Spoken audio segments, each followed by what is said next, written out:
Hello दोस्तों, प्रकाश math points channel में आपका स्वागत है। और आज तीसरा लेक्चर है अर्थात तीसरा वीडियो है। और इसमें कुछ इम्पोर्टेंट प्रश्न जो है आपका पूछा हुआ है प्रीवियस ईयर से। जितने सारे क्वेश्चन पूछा हुआ है, कुछ टॉपिक जो है पहला चैप्टर से हम आपको और दूसरा चैप्टर से लेके आए हैं, जो बार बार पूछे जाते हैं, रिपीट किया जाते हैं, उसके बारे में आपको आज बताएंगे। लगभग इसमें से आपका 2 प्रश्न जरूर आपका बिहार बोर्ड में आएगा। ठीक, तो चलिए, पहला टॉपिक आपका है अवतल दर्पण का उपयोग। अवतल दर्पण का उपयोग हम लोग कहाँ करते हैं? तो सौर भट्टी जो होता है उसमें अवतल दर्पण का इस्तेमाल किया जाता है, सौर भट्टी में किया जाता है। दूसरा, सर्च लाइट होता है, उसमें भी अवतल दर्पण का उपयोग करते हैं, ये दूसरा उपयोग हो गया। सोलर कुकर हो गया, ये अवतल दर्पण का तीसरा उपयोग हो गया। और एक होता है हेडलाइट, गाड़ी में जो होता है ना हेडलाइट, उसमें भी अवतल दर्पण का उपयोग किया जाता है। और जैसे देखते होंगे आप लोग हॉस्पिटल कभी जाते हैं तो डॉक्टर क्या करता है, एक छोटा सा लाइट लेके कान आँख ये सब जांच करने का काम करते हैं। उसमें कौन सा दर्पण रहता है? तो अवतल दर्पण रहता है। तो रोगी के जो कान आँख और गला ये सब इत्यादि जांच करता है डॉक्टर, वो किसके द्वारा चेक करता है? तो अवतल दर्पण के द्वारा करता है। तो उत्तल दर्पण का उपयोग कहाँ होता है? साइड मिरर के रूप में। जब पीछे हम किसी वस्तु को देखते हैं तो कौन सा दर्पण का उपयोग करते हैं? उत्तल दर्पण का उपयोग करते हैं। जैसे मोटरसाइकिल में लगा हुआ रहता है आपका, और स्कॉर्पियो में, मतलब पीछे देखने के लिए जिस दर्पण का हम लोग इस्तेमाल करेंगे, समझ जाइएगा किस दर्पण है? उत्तल दर्पण का उपयोग होता है। ठीक है, उत्तल दर्पण में आभासी प्रतिबिंब बनता है। उत्तल दर्पण में आभासी प्रतिबिंब बनता है। आभासी रहेगा तो वो सीधा होगा, आभासी रहेगा तो वो क्या होगा?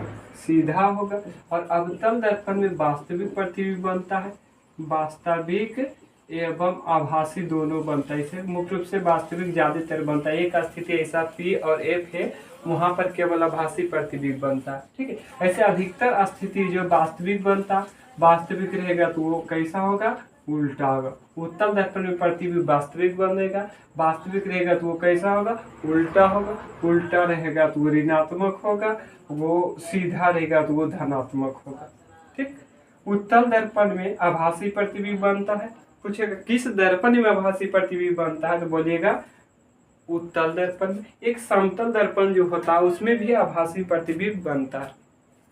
तो चलिए, यहाँ पर आपको बताए हैं साइड मिरर के रूप में किस दर्पण का, उत्तल दर्पण का उपयोग किया जाता है। और प्रकाश लैंप जो होता है ना, उसमें भी किस दर्पण का उपयोग किया जाता है? उत्तल दर्पण का उपयोग किया जाता है। यहाँ से 2 उपयोग याद रखिएगा। साइड मिरर के रूप में उत्तल दर्पण के उपयोग किया जाता है। प्रकाश लैंप होता है जो बाजार में मिलेगा, अभी तो बहुत कम मिलता है, उसमें भी उत्तल दर्पण का उपयोग किया जाता है। चलिए, यहाँ से एक प्रश्न और बनता है जो इस बार बिहार पुलिस में पूछा हुआ था। जैसे पूछा हुआ प्रश्न जो सहरसा में जो आप लोग एग्जाम दिए होंगे पता होगा, 10th सा ये उठा के बताया था। जो अवतल दर्पण का बकाता त्रिज्या और फोकस दूरी क्या होती है? अवतल दर्पण की बकाता त्रिज्या रहे अर्थात फोकस दूरी रहे, वो क्या होगा? ऋणात्मक होगा। क्या होगा? ऋणात्मक होगा। अवतल दर्पण के बकाता त्रिज्या और फोकस दूरी क्या होगा? ऋणात्मक होगा। ये क्वेश्चन आपका बिहार पुलिस में इस बार पूछा हुआ था। ठीक है, अवतल लेंस का उपयोग बात जानेंगे इस बार। उत्तल दर्पण, अवतल दर्पण के बारे में हम लोग जानेंगे। और अवतल लेंस क्या होता है, इसका उपयोग कहाँ पर हम लोग करते हैं। ठीक है, निकट दृष्टि दोष को दूर करने के लिए अवतल लेंस का उपयोग करते हैं। पहला उपयोग याद रखिएगा, जब किसी भी व्यक्ति को निकट दृष्टि दोष दूर हो जाता है तो वैसी स्थिति में वो अवतल लेंस का चश्मा का इस्तेमाल करेगा। क्या, कौन सा चश्मा इस्तेमाल करेगा? तो अवतल लेंस के करेगा।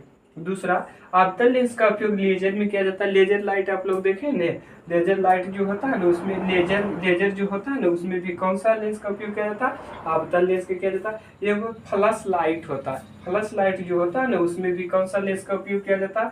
अवतल। फ्लश लाइट रहे, लेजर रहे, निकट दृष्टि दोष को दूर करने के लिए अवतल लेंस का उपयोग किया जाता है। लेजर में भी अवतल लेंस का उपयोग किया जाता है, फ्लश लाइट में भी अवतल लेंस का उपयोग किया जाता है। यहाँ से 3 उपयोग इसका हो गया। और यहाँ पर उत्तल लेंस का उपयोग यानी कि कहाँ कहाँ पर किया जाता है? दूर दृष्टि दोष को दूर करने के लिए उत्तल लेंस का उपयोग किया जाता है। एक है उत्तल लेंस का उपयोग दूरबीन में भी किया जाता है। ऐसे तो दूरबीन में जो होता है अवतल का भी किया जाता है, उत्तल में भी किया जाता है। इसको ये जो एग्जाम्पल है आप दोनों में भी लिख सकते हैं, तो कोई प्रॉब्लम नहीं है। उत्तल लेंस का उपयोग दूरबीन में उत्तल लेंस का उपयोग किया जाता है। हालांकि कुछ ऐसे स्थान में हम देखें जहां पर ये अवतल में भी लिखा हुआ दिखाई पड़ता है। ठीक है, ज्योतिष पहले के समय में क्या करते हैं, हाथ वाला ये रेखा देखने का काम करते हैं। ज्योतिषी जो होते थे लकीर देखते थे हाथ वाला, उसमें लकीर को देखने के लिए हस्त रेखा देखने में उत्तल लेंस का उपयोग पहले के समय में ज्योतिष करते थे। ठीक है, यहाँ से याद रखिएगा, अवतल दर्पण में वास्तविक प्रतिबिंब बनता है।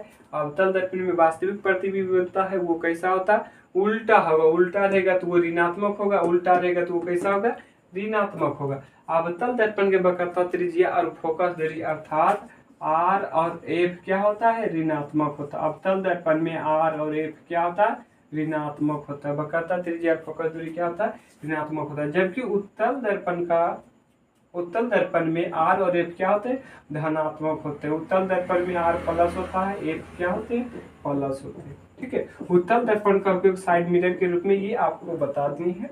लगभग में ये इनमें से आपका एक दो क्वेश्चन जरूर हर एक बार पूछ दिया जाता है। जैसे पूछेगा अवतल दर्पण में कैसा प्रतिबिंब बनता है, वास्तविक बनता है, आप बता दीजिएगा अवतल दर्पण में कैसा, तो वास्तविक। उत्तल में पूछेगा तो आभासी बनता है। एक क्वेश्चन पूछेगा समतल दर्पण द्वारा बना प्रतिबिंब कैसा होता है, ये बताइएगा, आभासी होता है। समतल दर्पण रे उत्तल दर्पण रे दोनों में कैसा प्रतिबिंब बनता है, आभासी प्रतिबिंब बनता है। आभासी रहेगा तो सीधा होगा। उत्तल दर्पण में पूछेगा कौन एक ऐसा स्थिति है जहां पर आभासी प्रतिबिंब बनता है, तो अवतल दर्पण में कौन सा ऐसा एक स्थिति है जहां पर आभासी प्रतिबिंब बनता है, ये P और F के बीच जब वस्तु को हम रखेंगे तो ये दर्पण के पीछे बनेगा। कहाँ बनेगा, दर्पण के पीछे बनेगा, आभासी बनेगा। कैसा बनेगा, आभासी। ये अवतल दर्पण में होगा। कहाँ होगा, अवतल दर्पण में। P और F के बीच रखेंगे, दर्पण के पीछे आभासी और सीधा बनेगा। आभासी और क्या होगा, सीधा होगा, वस्तु से बड़ा होगा, वस्तु से बड़ा होगा। एक अवतल दर्पण में यही P और F स्थिति आता है जहां पर आभासी प्रतिबिंब बनता है। हालांकि अधिकतर स्थिति में आपको बताए थे वास्तविक प्रतिबिंब बनता है और उल्टा ऋणात्मक होता है, लेकिन P और F के बीच जब रखेंगे ये नियम को उल्लंघन करते हुए आभासी और सीधा और वस्तु से बड़ा प्रतिबिंब बनेगा। चलिए, आज का इम्पोर्टेंट जो प्रश्न था, लगभग में जितने भी बिहार बोर्ड में एग्जाम होता है, जितने भी बार, इनमें से एक कन्फर्म है, एक दो नंबर का फिक्स है कि इनमें से आएगा, इनमें से दो आएगा। जैसे हजामती का मतलब होता है डायरी बनाना, हजामती के रूप में भी अवतल दर्पण का उपयोग किया जाता है। जैसे अगले क्वेश्चन यदि अलग ढंग से बनाकर पूछेगा कि सैलून में कौन सा दर्पण का इस्तेमाल किया जाता है, तो सैलून बोले या हजामती के रूप में बोले या दाढ़ी बनाने के रूप में बोले, तो बताइएगा कौन सा दर्पण, अवतल दर्पण का उपयोग किया जाता है। चलिए, वीडियो को आज यहीं पर समाप्त करते हैं। फिर